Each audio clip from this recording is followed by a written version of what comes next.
सब काम हो रहा है। मेरा आपकी कृपा से सब काम हो रहा है। करते हो तुम कन्हैया, करते हो तुम कन्हैया, मेरा नाम हो रहा है। मेरा आपकी कृपा से सब काम हो रहा है। मेरा आपकी कृपा से सब काम हो रहा है।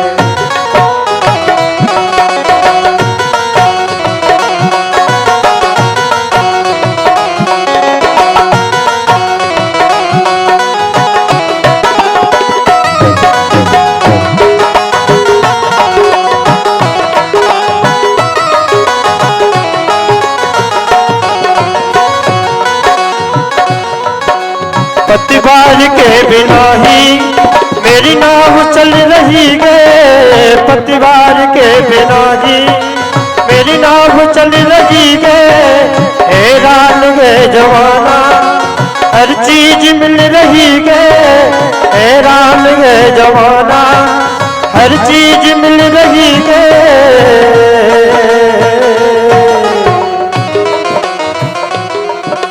करता नहीं मैं कुछ भी मोहन, करता नहीं मैं कुछ भी आराम हो रहा है। मेरा आपकी कृपा से सब काम हो रहा है। करते हो तुम कन्हैया, करते हो तुम कन्हैया, मेरा नाम हो रहा है। मेरा आपकी कृपा से सब काम हो रहा है। मेरा आपकी कृपा से सब काम हो रहा है।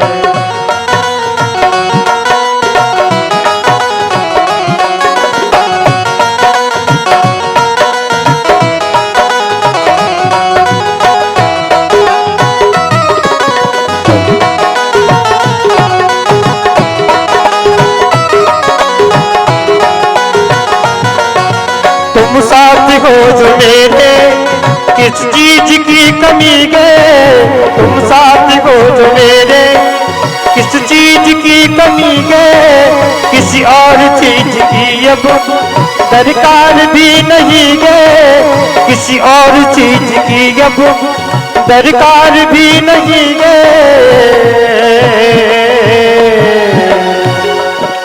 तेरे साथ ये गुलाम अब मोहन,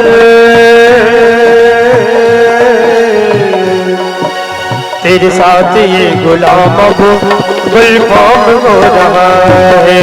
मेरा आपकी कृपा से सब काम हो रहा है।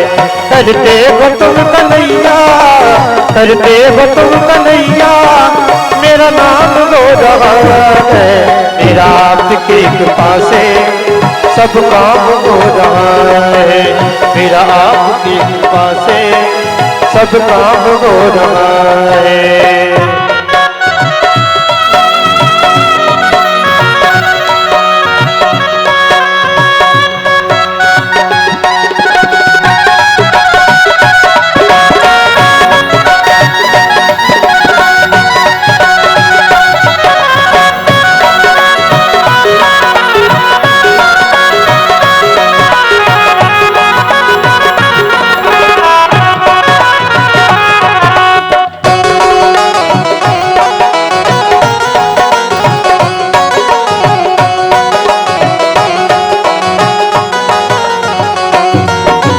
मेरी जिंदगी में तुम हो किस चीज की कमी है।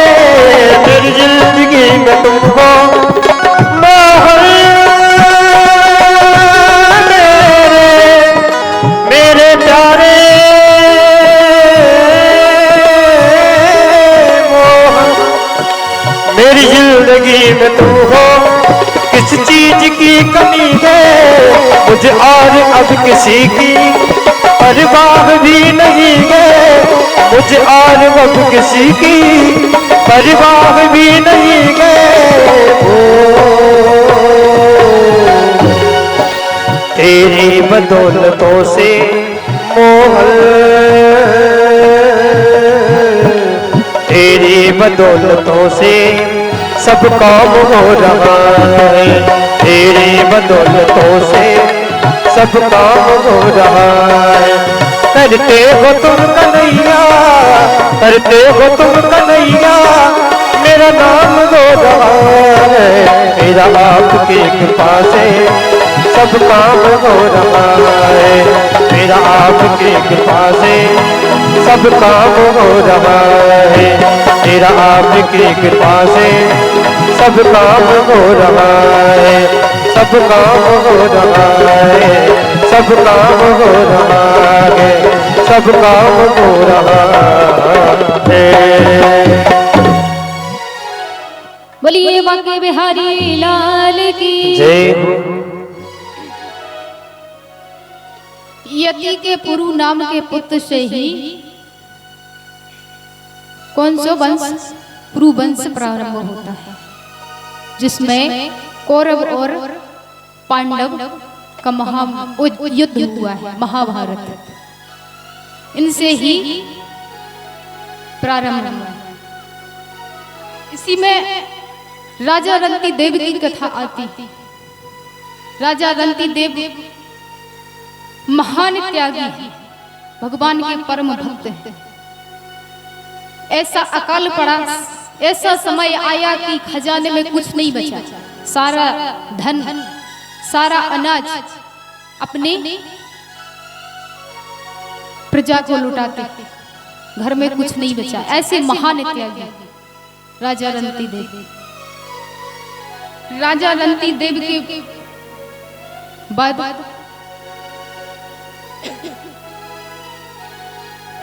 अब देखिए आप कि यदु वंश कहां से प्रारंभ होता है।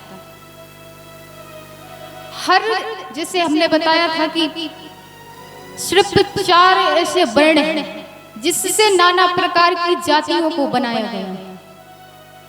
यहाँ हमने बांट ली है ये जाति, ये वैश्य, शूद्र, ब्राह्मण, क्षत्रिय, ये 4 है, इसके अलावा कुछ नहीं है। यहाँ कितनी जाति हुई देख लीजिए आप। नाना प्रकार की ये सब हमने बनाई। परमात्मा के यहाँ कोई नहीं, सब एक समान है। यहाँ तो हम करते हैं भेदभाव, लेकिन परमात्मा के यहाँ कोई भेदभाव नहीं, सब उनको प्रिय है। यदु वंश में ही गोविंद ने जन्म लिया है। अभी ये देख लीजिए आपके कहां से राजा यति। राजा यति कौन है? क्षत्रिय। इन्हीं से पुरु वंश मतलब पांडव, कौरव, कौरव वंश, यहीं से यदु वंश जिसमें ठाकुर जी ने जन्म लिया। कहीं किसी भी वर्ण से तो नहीं आया अलग से, सब उसी में से आया है। तो सब परमात्मा के ही, कोई किसी का वो नहीं है वर्ण अलग कि हम ये हैं हम वो नहीं, भेदभाव नहीं। इसीलिए तो भगवान किसी में भेदभाव नहीं देखते, सब उन्हें एक समान रहते। यदु वंश में बहुत समय बाद एक देवमीढ़ नाम के राजा, इनकी 2 पत्नियां, एक पत्नी के 9 पुत्र होते हैं और दूसरी पत्नी के पुत्र हुए सूरसेन।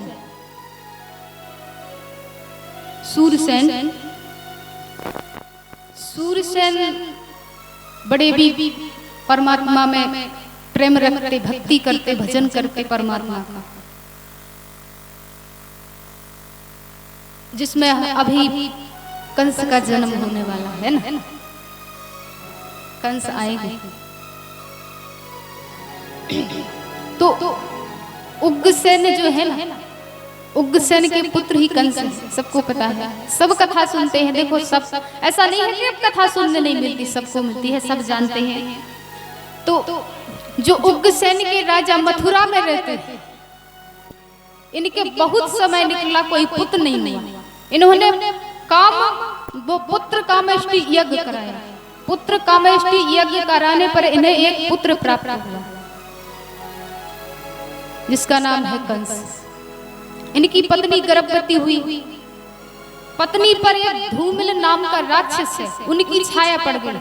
जब गर्भवती स्त्री होती है ना, तो उसे सावधानी बरतना चाहिए। इसीलिए तो शास्त्र कहता है कि जब गर्भ में बालक आए, शिशु आए, तो हमेशा नारी को सत्संग श्रवण करना चाहिए, वेद पुराणों की कथा श्रवण करना चाहिए, क्योंकि इससे जो हम सुनते हैं वो उस बालक में जाता है, वो गुण उस बालक में आते हैं। आप देख लीजिए, जैसे पिछले हम बता रहे पीछे वाली कथा, जैसे प्रहलाद जी महाराज है ना, तो प्रहलाद जी कयाधु के पुत्र यानी हिरण्यकश्यप के पुत्र हैं। तो जब प्रहलाद जी का गर्भ में थे मां के, तब इंद्र उनको हरण करके ले गए। वो हरण करके ले जा रहा था, मार्ग में नारद जी मिले। नारद जी ने कहा तुम नहीं ले जा सकते कयाधु को। कयाधु को ये अपने आश्रम पर लेकर के गए। बहुत समय हुआ, बहुत कथाएं सुनते नारद जी से, सुनती माता कयाधु। जब वो गर्भवती थी तो जो सुनती उस बालक के अंदर गुण जाता, इसीलिए प्रहलाद जी महान भक्त निकले भगवान के। और उनके पिता दुराचारी, फिर भी देख लीजिए, जब भक्त कितना भी बड़ा पापी क्यों ना हो कोई, और जब उस घर में भक्त का जन्म हो जाए तो उद्धार सबका हो जाता है, सारे परिवार का उद्धार वो भक्त कर देता है। स्वयं नरसिंह भगवान को आना पड़ा, इसलिए भक्त प्रहलाद के लिए। तो ज्यादा से ज्यादा माताओं से निवेदन है कि जब भी वो गर्भवती हो तो उन्हें शास्त्र का ज्ञान अवश्य श्रवण करना चाहिए, अच्छी अच्छी बातों को सुनना चाहिए, अच्छा अच्छा सुनना चाहिए, है ना। तो उग्रसेनी की पत्नी कौन है वही बताए। उग्रसेनी की पत्नी पर साया पड़ गया धूबल नाम के राक्षस का। जब राक्षस का साया पड़ा तो कंस जो उस बालक था घर में, उस बालक पर वो पड़ा प्रभाव, उसकी वृत्ति भी राक्षसी हो गई।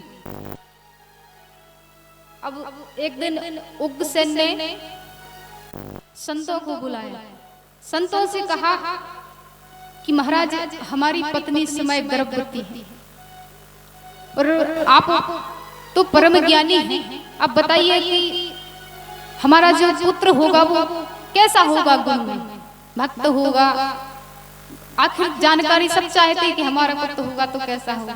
पूछा, संतों ने कहा राजन मैं आपको बताऊं, तुम्हारा जो पुत्र होगा बड़ा दुराचारी होगा, इतना दुराचारी, इतना पापी होगा, इसके अत्याचार से तीनों लोकों में हाहाकार मच जाएगा। अब उग्रसेन थोड़ी चाहते कि ऐसा पुत्र हो, बड़े दुखी के इतने दिनों में पुत्र हुआ तो ऐसा दुराचारी होगा। जब पुत्र का जन्म हुआ, उग्रसेन ने क्या किया, उस बालक को लेकर के यमुना जी में बहा दिया। यमुना जी में बहाया, वहां पर शूरसेन यमुना जी में तप कर रहे थे, भगवान का भजन। उनकी गोद में वो बालक आया, वो लेकर के अपने घर पहुंचे। घर पहुंचे, पत्नी से कहा देखो आज तो हम एक पुत्र था आज तक, लेकिन आज से हमारे दो दो पुत्र हैं। तो बड़ा सुंदर पालन पोषण करती है। धीरे धीरे कंस बड़ा हुआ। एक दिन नारद जी आए, नारद जी बोले कंस से, नारद जी का काम है क्या, जहां आग ना लगी हो वहां पर आग लगा देते हैं नारद जी, और जहां पर बुझती हो वहां पर, जहां पर लगी हो वहां बुझाते, जहां पर बुझी हो वहां लगा देते हैं। नारद जी पहुंचे, नारद जी बोले तुम्हारे पिता कौन है, मैं बता दूं। कंस ने कहा कौन है, बोले तुम्हारे पिता है उग्रसेन। बोले अच्छा। बोले पिताजी ने तुम्हें बहा दिया था यमुना जी ने, क्यों कि तुम दुराचारी निकलोगे इसलिए। तो कंस को क्रोध आया, कंस हिमालय पर्वत पर पहुंचा, यानी कैलाश पर्वत पर पहुंचा, भगवान शिव के तप करने के लिए बहुत तपस्या की। शिव जी प्रसन्न हुए, बोले वरदान मांगो, वरदान मांगा। शिव जी ने अपने एक धनुष दे दिया उसको, कहा ये धनुष ले जाइए और इस धनुष को ले जा करके, ध्यान रहे धनुष तो ले जा रहे, परंतु जब तक तुम्हारे पास ये धनुष है तब तक तो तुम सुरक्षित हो। बोले इससे खतरा भी है तुम्हें। बोले कौन सा, बोले तुम ये ना समझना कि हमारे पास धनुष है तो हम शक्तिशाली हैं, ऐसा कुछ नहीं है। जो इस धनुष को तोड़ेगा वो तुम्हें कभी छोड़ने वाला नहीं, और नारायण के सिवा इस धनुष को कोई तोड़ नहीं सकता। अच्छा, अब कंस उस धनुष को लेकर के कहाँ आया? मथुरा आया। मार्ग में जितने भी राक्षस है ना, अब जो व्यक्ति जैसा होगा वो वैसी ही कमेटी बनाता है, उसी से मित्रता करता है जो उसको योग्य होता है। कंस ने बहुत से राक्षसों को अपनी कमेटी में तैयार किया। आते आते मार्ग में ही मथुरा पर चढ़ाई कर दी, आक्रमण कर दिया। मथुरा पर आक्रमण किया। पिताजी, अब देख लीजिए कितना दुराचारी है कंस। आप दृष्टि डालकर तो देखिए, कंस ने अपने पिता को कारागृह में डाल दिया, यानी बंदी बना लिया और कारागृह में डाल दिया। स्वयं राज्य करने लगा, राज गद्दी पर बैठ गया। बोला आज से मथुरा में मेरा राज्य चलेगा, मेरे नाम का जप करेंगे लोग, मेरे ही नाम से अग्नि में आहुतियां डालेंगे लोग। कंसाहि स्वाहा। कहीं घंटा किसी मंदिर में बजते नहीं देखना मुझे, यदि सुनाई दिया तो मैं संतों को भी नष्ट कर दूंगा। सख्त आदेश दे दिया। अब देखिए इतना हाहाकार मच गया कंस के आते ही मथुरा में। अब क्या हुआ? इनके चाचा की लड़की देवकी से कंस बहुत प्रेम करता, दुनिया को मारता पीटता पाप करता दुराचार करता, परंतु अपनी बहन से बहुत प्रेम करता, बहुत चाहता। देवकी का विवाह इन्होंने वसुदेव जी के साथ किया। वसुदेव जी के साथ इनका विवाह हुआ। वसुदेव जी कंस के साथ पले हुए हैं, इसलिए वो उनके मित्र हैं। अब कंस अपनी बहन को रथ पर बिठाकर स्वयं सारथी बन करके जा रहा है कि मैं अपनी बहन को ससुराल भेज करके आऊंगा। प्रेम होना चाहिए। एक शिक्षा तो मिलती है कंस से हमें, कौन सी? यही कि भाई प्रेम करे तो बहन से ऐसा ही प्रेम करना चाहिए। कंस लेकर के बहन को जा रहा है ससुराल भेजने के लिए। मार्ग में आकाशवाणी होती है। कंस व्याकुल हो गया आकाशवाणी सुनकर के। कह रहा, आकाशवाणी ने कहा, अरे मूर्ख कंस, जिस बहन को तू इतनी प्रसन्नता से लेकर के जा रहा है उसी की अष्टम संतान तेरी काल बनेगी। कंस सुनकर के भयभीत हो गया, तलवार निकाल करके देवकी को मारने के लिए दौड़ा। बोला ना रहेगा बांस ना बजेगी बांसुरी। आज मैं इसका काम ही तमाम कर देता हूँ, फिर तो काल आएगा ही कहाँ से? जब माँ ही नहीं रहेगी तो इसकी संतान कहाँ से आएगी? अब वसुदेव जी की पत्नी है देवकी, तो वसुदेव जी का धर्म है पत्नी को बचाना। खड़े हो गए, बोले मित्र तुम ऐसा नहीं कर सकते, अभी तक तुम्हारी बहन थी लेकिन अब मेरी पत्नी है और पति का परम धर्म है पत्नी की रक्षा करना। इसलिए सबसे पहले तुम्हें मुझे मारना होगा। तुम मुझे मारो, उसके बाद देवकी को मार सकते हो। मेरे रहते हुए देवकी को तुम कुछ नहीं कर सकते। कंस बोला मैं देवकी को छोड़ूंगा नहीं। क्यों? क्योंकि प्राण सबको प्रिय है। कोई भी हो, सबको अपने अपने प्राण प्रिय होते हैं। कोई किसी से कितना भी प्रेम करे, लेकिन अपने प्राणों से अधिक प्रेम कभी कोई किसी से नहीं करता। अब बहुत समय हो गया, ऐसा वार्तालाप हुआ। कंस को वचन देते हैं वसुदेव जी।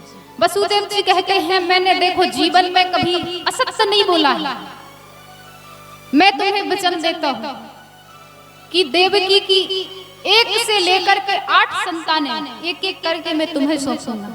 तुम्हें उन बालकों के साथ क्या करना है वो तुम करना, लेकिन मैं तुम्हें वचन देता हूं, सत्य बोलता हूं।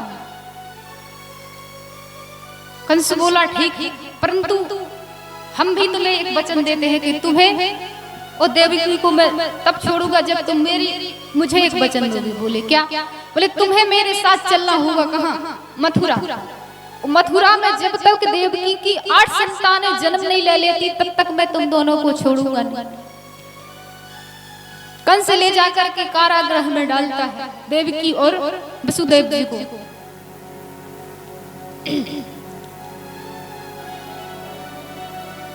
ऐसा करते करते एक एक पुत्र को कंस मारता जाता। प्रथम पुत्र हुए वसुदेव देवकी के, जिनका नाम कीर्तिमान है।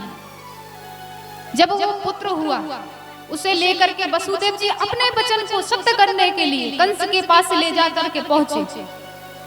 कंस ने देखा उस बालक को तो मारने ही बालक, बड़ा परम सुंदर वो बालक, गोद में लिया उसको। देख करके उसकी सुंदर मुस्कान को, उसके चेहरे को कंस का भाव बदल गया।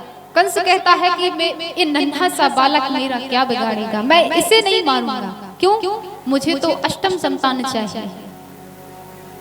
कंस के मन में दया आई, उस बालक को छोड़ दिया। वसुदेव जी लेकर के आए। इधर नारद जी पहुंचे। कहाँ? कंस के पास। एक पुष्प लेकर, फूल, कमल का फूल, कमल का फूल लेकर के पहुंचे। बोले कंस से, बोले इस कमल की पंखुड़ियों को गिनिए जरा, कितनी है? तो गिना 1 2 3 4 5 6 7 8। कहा एक बार और गिनो। दूसरी तरफ से दूसरी पंखुड़ी से गिनो तो गिना 1 2 3 4 5 6 7 8। अब हर तरफ से गिनता 8। अब 8 है तो 8 ही निकलेंगे। नारद जी कंस ने कहा तुम कहना क्या चाहते हो, स्पष्ट तो कहो। नारद जी बोले हम ये कहना चाहते हैं कि इस पुष्प में 8 पंखुड़ी हैं। 8 पंखुड़ियों में आज से ये बताइए कि पहली कौन है और दूसरी कौन है। अब तो कंस की बुद्धि चकरा गई। बोले नारायण इतना छलिया है, इतना छलिया है कि हिरण्याक्ष का वध भी उसने छल से ही किया था। हिरण्यकश्यप को भी छल से मारा था। बड़ा छलिया है, इसलिए इस चक्कर में मत रहिए कि 8वीं संतान हो सकता ये भी 8वीं हो, पहली ही 8वीं हो, उसने गिनती उल्टी गिनी हो, इसलिए इसे भी मत छोड़िए। अब तो कंस दौड़ा दौड़ा गया। कहाँ? कारागृह में। उस बालक को लिया और धड़ांग से एक चट्टान पर पटक दिया। उस बालक का प्राणंत हो गया। ऐसा करते करते देवकी के उसने 6 पुत्रों को मार दिया। और साथ में हमारे प्रभु के परम लाडले लक्ष्मण जी यानी शेषनाग, शेषनाग जी जब गर्भ में आए माता देवकी जी के गर्भ में आए। अब प्रभु को बड़ी चिंता होने लगी कि मेरे 6 भाइयों को इस दुष्ट कंस ने मार दिया है, ऐसा ना हो कि मेरे भाई इसको शेषनाग को भी मार दे। बड़ी चिंता हुई।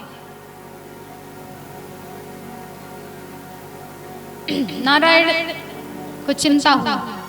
योग माया को भेजा, जाओ कहाँ? कारागृह में, मथुरा में, कंस की यहाँ।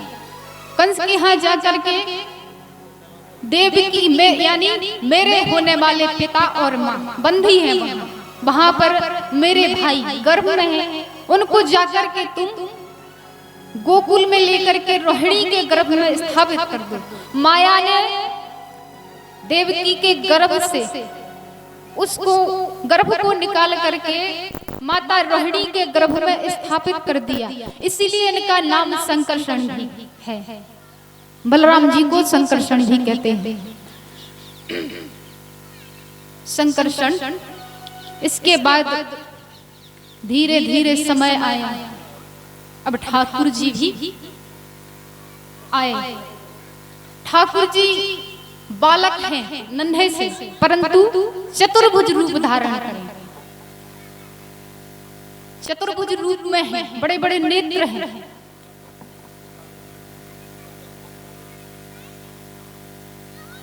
बड़े बड़े नेत्र हैं, परम सुंदर वो छवि है, आकर के प्रकट होते हैं। आज कारागृह में एकदम प्रकाश ही प्रकाश दिखाई दे रहा है, जहां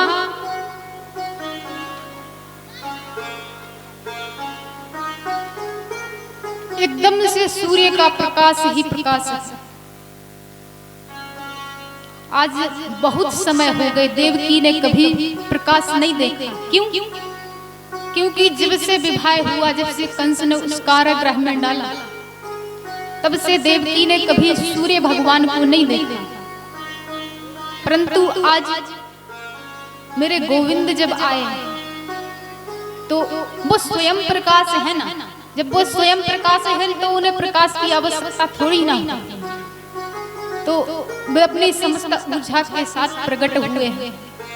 अभी माता देवकी सो रही है, सिर्फ जग रहे हैं वसुदेव जी। वसुदेव जी से बात हो रही है प्रभु की। वसुदेव जी से कहते हैं प्रभु